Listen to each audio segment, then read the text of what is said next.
Canadian set TV ਦੇ ਨਾਲ ਤੁਸੀਂ ਜੁੜੇ ਹੋਏ ਹੋ। ਮੈਂ ਹਾਂ ਸ਼ੀਤਲ ਠਾਕੁਰ। ਖਬਰਾਂ ਦਾ ਬੁਲੇਟਿਨ ਲੈ ਕੇ ਹਾਜ਼ਰ ਹੋ ਚੁੱਕੀ ਹਾਂ। ਆਓ ਇੱਕ ਨਜ਼ਰ ਮਾਰਦੇ ਹਾਂ ਅੱਜ ਦੀਆਂ ਖਾਸ ਖਬਰਾਂ ਤੇ। ਅਮਰੀਕਾ ਚੀਨ ਦੇ ਵਿਦੇਸ਼ ਮੰਤਰੀਆਂ ਨੇ ਯੂਕਰੇਨ ਮੁੱਦੇ ਤੇ ਕੀਤੀ ਗੱਲਬਾਤ। ਰਾਸ਼ਟਰਪਤੀ ਜ਼ੈਲੈਂਸਕੀ ਨੇ ਅਮਰੀਕਾ ਨੂੰ ਕੀਤੀ ਭਾਵਨਾਤਮਕ ਅਪੀਲ, ਕਿਹਾ ਹੋਰ ਜਹਾਜ਼ ਭੇਜੋ। ਅਮਰੀਕਾ ਦੇ ਵਿੱਚ ਦੁਨੀਆ ਦਾ ਸਭ ਤੋਂ ਵੱਡਾ ਸ਼ਿਪ ਲਾਂਚ। ਚੀਨ ਨੇ ਅਮਰੀਕਾ ਦੇ ਨਾਲ ਕੀਤੀ ਗੱਲਬਾਤ, ਕਿਹਾ ਯੂਕਰੇਨ ਮਸਲਾ ਗੱਲਬਾਤ ਰਾਹੀਂ ਹੋ ਸਕਦਾ ਹੈ ਹੱਲ। ਯੂਕਰੇਨ ਦੇ ਬਾਰੇ ਚਰਚਾ ਦੇ ਲਈ ਟਰੂਡੋ ਲੰਡਨ ਪਹੁੰਚੇ। ਕੈਨੇਡਾ ਨੇ ਵਿੱਤੀ ਲੈਣ ਦੇਣ ਦੇ ਪਾਬੰਦੀਆਂ ਦੇ ਦਰਮਿਆਨ ਨਾਗਰਿਕਾਂ ਨੂੰ ਰੂਸ ਛੱਡਣ ਦੀ ਦਿੱਤੀ ਸਲਾਹ। ਰੂਸ ਯੂਕਰੇਨ ਜੰਗ ਦੇ ਤਹਿਤ ਯੂਕਰੇਨ ਦੇ ਰਾਸ਼ਟਰਪਤੀ ਜ਼ੈਲੈਂਸਕੀ ਦੇ ਨਾਲ ਅੱਜ ਫੋਨ ਤੇ ਗੱਲਬਾਤ ਕਰਨਗੇ ਪੀਐਮ ਮੋਦੀ। ਆਪਰੇਸ਼ਨ ਗੰਗਾ ਦੇ ਦਿਨ ਯੂਕਰੇਨ ਦੇ ਵਿੱਚ ਫਸੇ 15,920 ਤੋਂ ਵੱਧ ਭਾਰਤੀਆਂ ਨੂੰ ਲਿਆਂਦਾ ਗਿਆ ਵਾਪਸ। ਯੂਪੀ ਦੇ ਵਿੱਚ 7ਵੇਂ ਤੇ ਆਖਰੀ ਗੇੜ ਦੇ ਲਈ 54 ਸੀਟਾਂ ਤੇ VOTING 613 ਉਮੀਦਵਾਰ ਅਜਮਾਉਣਗੇ ਕਿਸਮਤ। ਨਾ ਮਾਫ ਕਰਾਂਗੇ ਤੇ ਨਾ ਹੀ ਭੁੱਲਾਂਗੇ, ਚੁਣ ਕੇ ਕਬਰਾਂ ਤੱਕ ਪਹੁੰਚਾਵਾਂਗੇ। ਜੰਗ ਵਿਚਾਲੇ ਜ਼ੈਲੈਂਸਕੀ ਦਾ ਵੱਡਾ ਬਿਆਨ। ਜੰਗ ਦੇ ਵਿਚਾਲੇ ਯੂਕਰੇਨ ਨੂੰ ਵੱਡਾ ਝਟਕਾ। ਪੋਲੈਂਡ ਨੇ ਲੜਾਕੂ ਜਹਾਜ਼ ਦੇਣ ਤੋਂ ਕੀਤਾ ਇਨਕਾਰ। 25 ਕਿਸਾਨ ਜਥੇਬੰਦੀਆਂ ਨੇ ਮੁੜ ਵਜਾਇਆ ਸੰਘਰਸ਼ ਦਾ ਬਿਗੁਲ। ਪੰਜਾਬ ਭਰ ਦੇ ਵਿੱਚ ਧਰਨੇ। ਹੁਣ ਖਬਰਾਂ ਵਿਸਥਾਰ ਨਾਲ। ਉਧਰ ਚੀਨ ਦੇ ਸਟੇਟ ਕੌਂਸਲਰ ਅਤੇ ਵਿਦੇਸ਼ ਮੰਤਰੀ ਵਾਂਗ ਯੀ ਨੇ ਅਮਰੀਕਾ ਦੇ ਵਿਦੇਸ਼ ਮੰਤਰੀ ਐਂਟੋਨੀ ਬਲਿੰਕਨ ਦੇ ਨਾਲ ਚੀਨ ਅਮਰੀਕਾ ਸੰਬੰਧ ਅਤੇ ਯੂਕਰੇਨ ਦੇ ਮੁੱਦੇ ਤੇ ਚਰਚਾ ਕੀਤੀ ਹੈ। ਸ਼੍ਰੀ ਵਾਂਗ ਨੇ ਕਿਹਾ ਕਿ ਮੌਜੂਦਾ ਸਮੇਂ ਦੇ ਵਿੱਚ ਚੀਨ ਅਮਰੀਕਾ ਸੰਬੰਧਾਂ ਨੇ ਅਜੇ ਅੱਗੇ ਵਧਣਾ ਅਤੇ ਦੋਵਾਂ ਦੇਸ਼ਾਂ ਦੇ ਮੁਖੀਆਂ ਦੇ ਵਿਚਕਾਰ ਹੋਈ ਗੱਲਬਾਤ ਦੇ ਵਿੱਚ ਸਹਿਮਤੀ ਨੂੰ ਲਾਗੂ ਕਰਨਾ ਹੈ। ਵਿਦੇਸ਼ ਮੰਤਰੀ ਵਾਂਗ ਨੇ ਕਿਹਾ ਕਿ ਤਾਈਵਾਨ ਚੀਨ ਦਾ ਅਨਿੱਖੜਵਾਂ ਅੰਗ ਹੈ ਤੇ ਤਾਈਵਾਨ ਦਾ ਸਵਾਲ ਚੀਨ ਦਾ ਅੰਦਰੂਨੀ ਮਾਮਲਾ ਹੈ। ਉਹਨਾਂ ਨੇ ਅਮਰੀਕੀ ਪੱਖ ਤੋਂ ਇੱਕ ਚੀਨ ਸਿਧਾਂਤ ਤੇ ਸਹੀ ਅਰਥਾਂ ਤੇ ਵਾਪਸ ਆਉਣ ਦੀ ਅਪੀਲ ਕੀਤੀ ਹੈ। ਤਾਈਵਾਨ ਦੀ ਆਜ਼ਾਦੀ ਨੂੰ ਉਤਸ਼ਾਹਿਤ ਸਮਰਥਨ ਦੇਣ ਨੂੰ ਬੰਦ ਕਰਨ ਅਤੇ ਚੀਨ ਦੇ ਅੰਦਰੂਨੀ ਮਾਮਲਿਆਂ ਦੇ ਵਿੱਚ ਦਖਲ ਦੇਣ ਨੂੰ ਬੰਦ ਕਰਨ ਦੇ ਲਈ ਕਿਹਾ। ਇਸ ਦੌਰਾਨ ਦੋਵੇਂ ਨੇਤਾਵਾਂ ਨੇ ਯੂਕਰੇਨ ਤੇ ਕੀਤੀ ਗੱਲਬਾਤ। ਸ਼੍ਰੀ ਬਲਿੰਕਨ ਨੇ ਚੀਨੀ ਪੱਖ ਨੂੰ ਯੂਕਰੇਨ ਦੀ ਮੌਜੂਦਾ ਸਥਿਤੀ ਤੇ ਅਮਰੀਕੀ ਵਿਚਾਰਾਂ ਅਤੇ ਸਥਿਤੀ ਦੇ ਬਾਰੇ ਜਾਣੂ ਵੀ ਕਰਵਾਇਆ। ਸ਼੍ਰੀ ਵਾਂਗ ਨੇ ਕਿਹਾ ਕਿ ਯੂਕਰੇਨ ਦਾ ਮੁੱਦਾ ਗੁੰਝਲਦਾਰ ਹੈ, ਜੋ ਨਾ ਸਿਰਫ ਅੰਤਰਰਾਸ਼ਟਰੀ ਸੰਬੰਧਾਂ ਦੇ ਬੁਨਿਆਦੀ ਨਿਯਮਾਂ ਦੇ ਨਾਲ ਸੰਬੰਧਿਤ ਹੈ, ਸਗੋਂ ਵੱਖ-ਵੱਖ ਪਾਰਟੀਆਂ ਦੀ ਸੁਰੱਖਿਆ ਹਿੱਤਾਂ ਦੇ ਨਾਲ ਵੀ ਨੇੜਿਓਂ ਜੁੜਿਆ ਹੋਇਆ ਹੈ। ਉਹਨਾਂ ਨੇ ਨਾ ਸਿਰਫ ਮੌਜੂਦਾ ਸੰਕਟ ਨੂੰ ਹੱਲ ਕਰਨ ਤੇ ਧਿਆਨ ਦੇਣ ਦੀ ਅਪੀਲ ਕੀਤੀ, ਸਗੋਂ ਖੇਤਰ ਦੀ ਸਥਿਰਤਾ ਨੂੰ ਬਣਾਈ ਰੱਖਣ ਦੇ ਲਈ ਵੀ ਕਿਹਾ। ਵਿਦੇਸ਼ ਮੰਤਰੀ ਵਾਂਗ ਨੇ ਕਿਹਾ ਕਿ ਸੰਯੁਕਤ ਰਾਸ਼ਟਰ ਸੁਰੱਖਿਆ ਪਰਿਸ਼ਦ ਦੇ ਇੱਕ ਸਥਾਈ ਮੈਂਬਰ ਦੇ ਰੂਪ ਦੇ ਵਿੱਚ ਚੀਨ ਹਮੇਸ਼ਾ ਮਾਮਲੇ ਦੀ ਯੋਗਤਾ ਦੇ ਅਨੁਸਾਰ ਆਪਣੀ ਸਥਿਤੀ ਅਤੇ ਨੀਤੀ ਬਣਾਉਂਦਾ ਹੈ। ਚੀਨ ਦਾ ਮੰਨਣਾ ਹੈ ਕਿ ਯੂਕਰੇਨ ਸੰਕਟ ਨੂੰ ਸੰਯੁਕਤ ਰਾਸ਼ਟਰ ਚਾਰਟਰ ਦੇ ਉਦੇਸ਼ਾਂ ਤੇ ਸਿਧਾਂਤਾਂ ਦੇ ਮੁਤਾਬਕ ਹੱਲ ਕੀਤਾ ਜਾਣਾ ਚਾਹੀਦਾ ਹੈ। ਉਹਨਾਂ ਨੇ ਵੀ ਕਿਹਾ ਕਿ ਸਭ ਤੋਂ ਪਹਿਲਾਂ ਸਾਰੇ ਦੇਸ਼ਾਂ ਦੀ ਪ੍ਰਭੂਸੱਤਾ ਅਤੇ ਖੇਤਰੀ ਅਖੰਡਤਾ ਦਾ ਸਨਮਾਨ ਕੀਤਾ ਜਾਣਾ ਚਾਹੀਦਾ ਹੈ।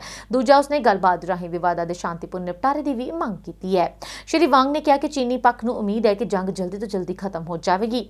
ਚੀਨੀ ਪੱਖ ਉਸਨੇ ਕਿਹਾ ਕਿ ਸੰਯੁਕਤ ਰਾਜ ਅਮਰੀਕਾ, ਉੱਤਰੀ ਐਟਲਾਂਟਿਕ ਸੰਧੀ ਸੰਗਠਨ ਅਤੇ ਯੂਰਪੀਅਨ ਯੂਨੀਅਨ ਨੂੰ ਰੂਸ ਦੇ ਨਾਲ ਸਮਾਨ ਗੱਲਬਾਤ ਦੇ ਵਿੱਚ ਸ਼ਾਮਲ ਹੋਣ ਦੇ ਲਈ ਉਤਸ਼ਾਹਿਤ ਕਰਦਾ ਹੈ। ਇਸ ਤੋਂ ਇਲਾਵਾ ਦੋਹਾਂ ਦੇਸ਼ਾਂ ਨੇ ਕੋਰੀਆਈ ਟਾਪੂ ਤੇ ਮੌਜੂਦਾ ਸਥਿਤੀ ਦੇ ਵੀ ਵਿਚਾਰ ਵਟਾਂਦਰਾ ਕੀਤਾ।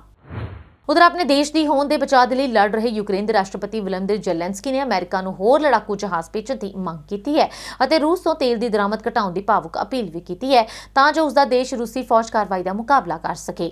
ਜ਼ੈਲੈਂਸਕੀ ਨੇ ਸ਼ਨੀਵਾਰ ਨੂੰ ਅਮਰੀਕਾ ਦੇ ਸੰਸਦ ਮੈਂਬਰਾਂ ਨੂੰ ਇੱਕ ਨਿੱਜੀ ਵੀਡੀਓ ਕਾਲ ਦੇ ਵਿੱਚ ਕਿਹਾ ਕਿ ਹੋ ਸਕਦਾ ਹੈ ਕਿ ਉਸ ਨੂੰ ਆਖਰੀ ਵਾਰ ਜ਼ਿੰਦਾ ਦੇਖ ਰਹੇ ਹੋਣ। ਯੂਕਰੇਨ ਦੇ ਰਾਸ਼ਟਰਪਤੀ ਰਾਜਧਾਨੀ ਕੀਵ ਦੇ ਵਿੱਚ ਮੌਜੂਦ ਹਨ, ਜਿਸ ਦੇ ਉੱਤਰ ਦੇ ਵਿੱਚ ਰੂਸੀ ਬਖਤਰਬੰਦ ਫੌਜਾਂ ਦਾ ਇੱਕ ਇਕੱਠ ਹੈ। ਸਫੇਦ ਦੀਵਾਰ ਦੀ ਪਿੱਠਭੂਮੀ ਦੇ ਵਿਰੁੱਧ ਯੂਕਰੇਨੀ ਝੰਡੇ ਦੇ ਨਾਲ ਫੌਜ ਦੀ ਹਰੇ ਰੰਗ ਦੀ ਕਮੀਜ਼ ਦੇ ਵਿੱਚ ਦਿਖਾਈ ਦੇਣ ਵਾਲੇ ਜ਼ੈਲੈਂਸਕੀ ਨੇ ਕਿਹਾ ਕਿ ਯੂਕਰੇਨ ਨੂੰ ਆਪਣੀ ਹਵਾਈ ਖੇਤਰ ਦੀ ਰੱਖਿਆ ਕਰਨ ਦੀ ਜ਼ਰੂਰਤ ਹੈ ਅਤੇ ਇਹ ਜਾਂ ਤਾਂ ਉੱਤਰੀ ਐਟਲਾਂਟਿਕ ਸੰਧੀ ਸੰਗਠਨ ਦੇ ਦੁਆਰਾ ਇੱਕ ਨੋ ਫਲਾਈ ਜ਼ੋਨ ਲਾਗੂ ਕਰਕੇ ਜਾਂ ਫਿਰ ਹੋਰ ਲੜਾਕੂ ਜਹਾਜ਼ ਭੇਜ ਕੇ ਸੰਭਵ ਹੋ ਸਕਦਾ ਹੈ। ਜ਼ੈਲੈਂਸਕੀ ਦੇ ਲਈ ਕਈ ਦਿਨਾਂ ਤੋਂ ਨੋ ਫਲਾਈ ਜ਼ੋਨ ਘੋਸ਼ਿਤ ਕਰਨ ਦੀ ਮੰਗ ਕਰ ਰਹੇ ਨੇ, ਪਰ ਨਾਟੋ ਇਸ ਤੋਂ ਇਨਕਾਰ ਕਰ ਰਿਹਾ ਅਤੇ ਉਸ ਦਾ ਕਹਿਣਾ ਹੈ ਕਿ ਅਜਿਹਾ ਕਦਮ ਰੂਸ ਨੂੰ ਜੰਗ ਨੂੰ ਵਧਾ ਸਕਦਾ ਹੈ। ਜ਼ੈਲੈਂਸਕੀ ਨੇ ਕਰੀਬ 1 ਘੰਟੇ ਤੱਕ ਅਮਰੀਕਾ ਦੇ 300 ਸੰਸਦ ਮੈਂਬਰ ਅਤੇ ਉਹਨਾਂ ਦੇ ਸਟਾਫ ਦੇ ਨਾਲ ਗੱਲਬਾਤ ਕੀਤੀ। ਇਹ ਗੱਲਬਾਤ ਅਜਿਹੇ ਸਮੇਂ ਦੇ ਵਿੱਚ ਹੋਈ ਹੈ ਜਦੋਂ ਯੂਕਰੇਨ ਦੇ ਸ਼ਹਿਰਾਂ ਤੇ ਰੂਸੀ ਬੰਬਾਰੀ ਜਾਰੀ ਹੈ ਤੇ ਉਹਨਾਂ ਨੇ ਕਈ ਸ਼ਹਿਰਾਂ ਦੀ ਘੇਰਾਬੰਦੀ ਕਰ ਲਈ ਹੈ, ਜਦਕਿ 14 ਲੱਖ ਯੂਕਰੇਨੀ ਗੁਆਂਢੀ ਦੇਸ਼ਾਂ ਦੇ ਵਿੱਚ ਸ਼ਰਨ ਲੈ ਚੁੱਕੇ ਨੇ। ਸੈਨੇਟ ਦੇ ਬਹੁਗਿਣਤੀ ਨੇਤਾ ਚੱਕ ਸ਼ੂਮਰ ਨੇ ਕਿਹਾ ਕਿ ਰਾਸ਼ਟਰਪਤੀ ਜ਼ੈਲੈਂਸਕੀ ਨੇ ਨਿਰਾਸ਼ ਹੋ ਕੇ ਅਪੀਲ ਕੀਤੀ ਹੈ। ਉਹਨਾਂ ਨੇ ਕਿਹਾ ਕਿ ਜ਼ੈਲੈਂਸਕੀ ਚਾਹੁੰਦੇ ਨੇ ਕਿ ਅਮਰੀਕਾ ਪੂਰਬੀ ਯੂਰਪੀ ਹਿੱਸੇਦਾਰਾਂ ਤੋਂ ਜਹਾਜ਼ ਭੇਜੇ। ਸ਼ੂਮਰ ਨੇ ਵੀ ਕਿਹਾ ਕਿ ਮੈਂ ਉਹ ਸਭ ਕੁਝ ਕਰਾਂਗਾ ਜੋ ਉਸਦੇ ਪ੍ਰਸ਼ਾਸਨ ਦੇ ਬਚਾਅ ਦੇ ਲਈ ਕਰ ਸਕਦਾ ਹਾਂ।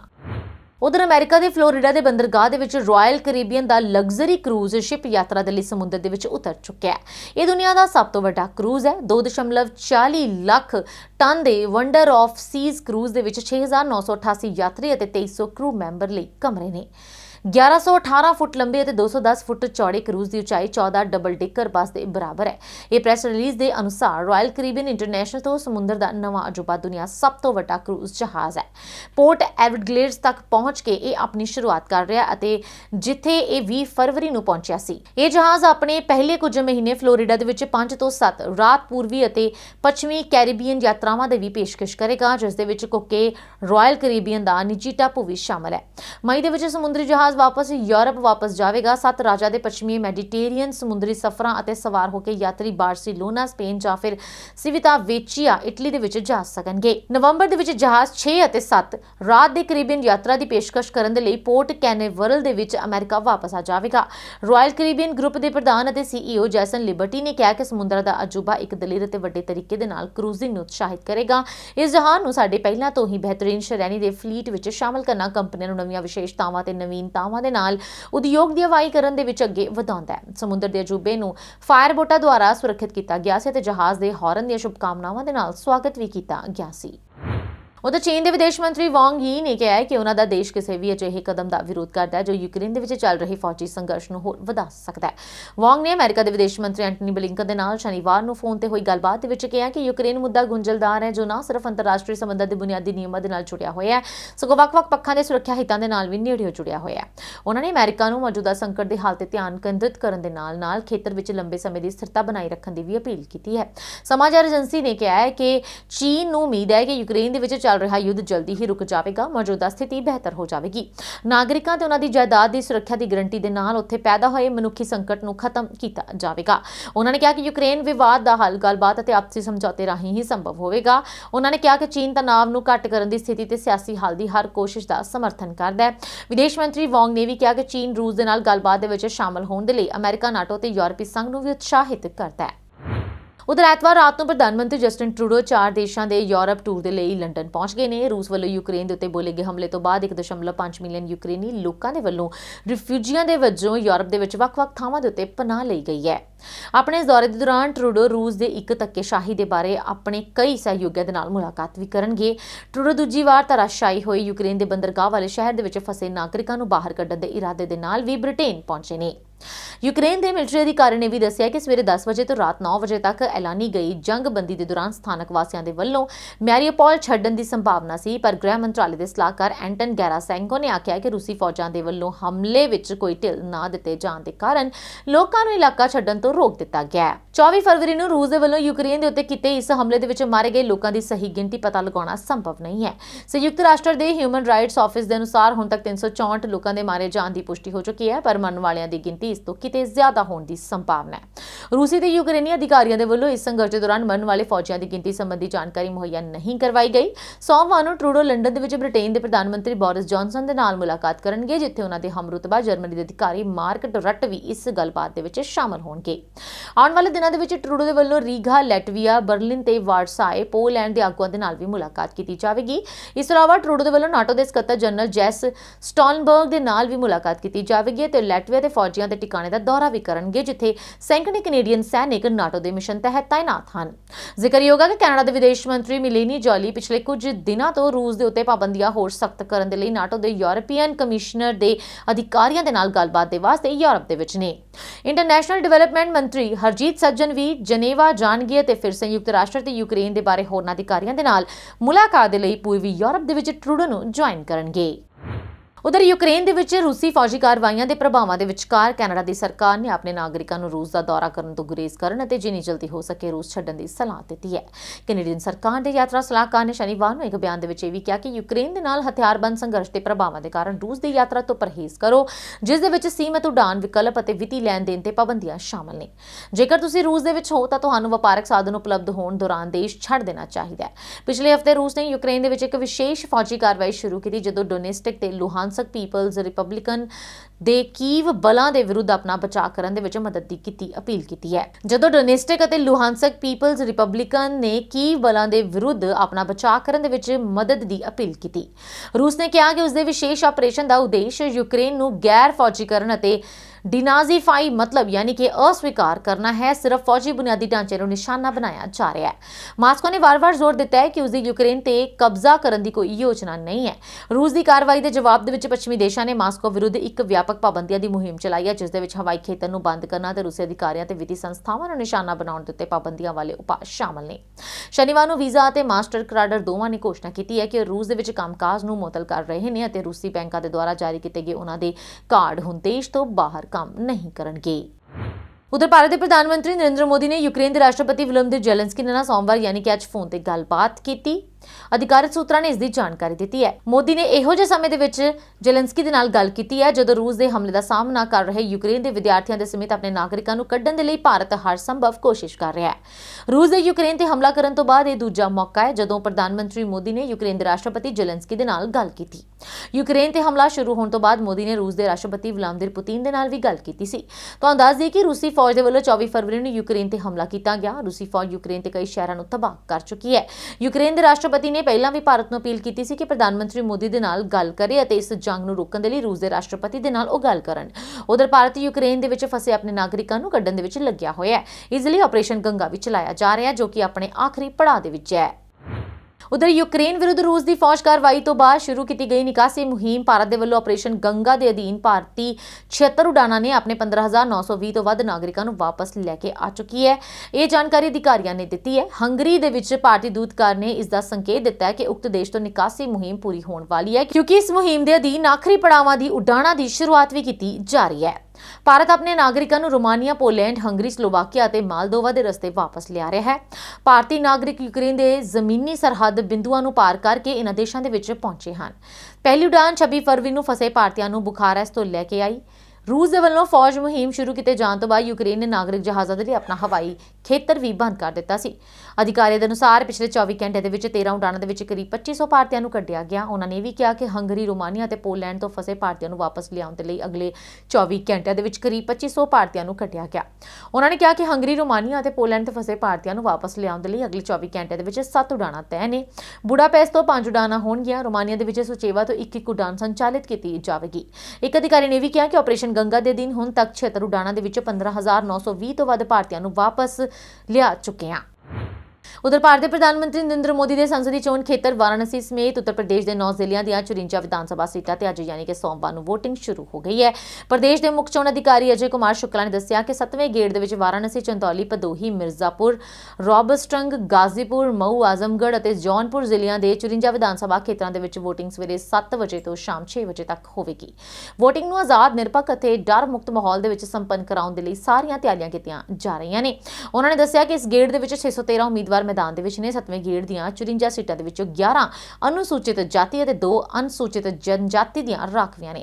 7वें गेड़ दे विच लगभग 2.06 करोड़ वोटर अपने वोट के अधिकार की वरतों कर सकणगे। उत्तर प्रदेश दे विच पहले गेड़ की वोटिंग 10 फरवरी को हुई है, 7 मार्च को आखिरी ते 7वें गेड़ की वोटिंग खत्म होने तो बाद 10 मार्च को वोटां की गिणती होवेगी। उधर रूस और यूक्रेन के विचाले जारी जंग का अज 12वां दिन है। दोवें देशों को जान माल का भारी नुकसान हो रहा है। हमलावर रूस ने लगातार मिसाइलां दाग के यूक्रेन के कई शहरों को खंडर दे विच बदल दिता। उत्थे ही यूक्रेन के वल्लों भी रूस के हज़ारां सैनिकों को मारन का दावा किया गया। फिलहाल लड़ाई खत्म होती नजर नहीं आ रही। इस दौरान यूक्रेन के राष्ट्रपति वोलोदिमीर ज़ेलेंस्की ने अपने हर दुश्मन तो बदला लैण का ऐलान किया है। ज़ेलेंस्की ने एक बयान जारी करदे होए भी कहा कि अज एक परिवार के 4 लोग, माता पिता ते 2 बच्चियां दे इरपिन दे विच उस समय मौत हो गई जदों वो शहर छड्डण की कोशिश कर रहे सन।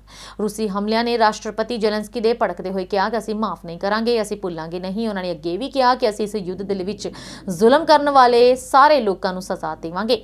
ਅਸੀਂ ਉਸ ਹਰ ਹਮਲਾਵਰ ਨੂੰ ਲੱਭਾਂਗੇ ਜੋ ਸਾਡੇ ਸ਼ਹਿਰਾਂ ਤੇ ਲੋਕਾਂ ਦੇ ਉੱਤੇ ਗੋਲੀਬਾਰੀ ਕਰ ਰਿਹਾ ਤੇ ਜੋ ਮਿਜ਼ਾਈਲਾਂ ਦਾਗਣ ਦਾ ਆਦੇਸ਼ ਦੇ ਰਿਹਾ ਹੈ। ਹੁਣ ਉਹਨਾਂ ਨੂੰ ਧਰਤੀ ਤੇ ਕਬਰ ਨੂੰ ਛੱਡ ਕੇ ਕੋਈ ਸ਼ਾਂਤੀਪੂਰਨ ਜਗ੍ਹਾ ਨਹੀਂ ਮਿਲੇਗੀ। ਇਸ ਤੋਂ ਅੱਗੇ ਰਾਸ਼ਟਰਪਤੀ ज़ेलेंस्की ਨੇ ਕਿਹਾ ਕਿ ਰੂਸ ਨੇ ਐਲਾਨ ਕੀਤਾ ਕਿ ਕੱਲ ਉਹ ਸਾਡੇ ਰੱਖਿਆ ਉਦਯੋਗਾਂ ਤੇ ਬੰਬਾਰੀ ਕਰੇਗਾ। ਉਹਨਾਂ ਦੇ ਵਿੱਚੋਂ ਜ਼ਿਆਦਾਤਰ ਸਾਡੇ ਸ਼ਹਿਰਾਂ ਦੇ ਵਿੱਚ ਰਹਿਣ ਵਾਲੇ ਨਾਗਰਿਕਾਂ ਦੇ ਆਲੇ ਦੁਆਲੇ ਮੌਜੂਦ ਨੇ।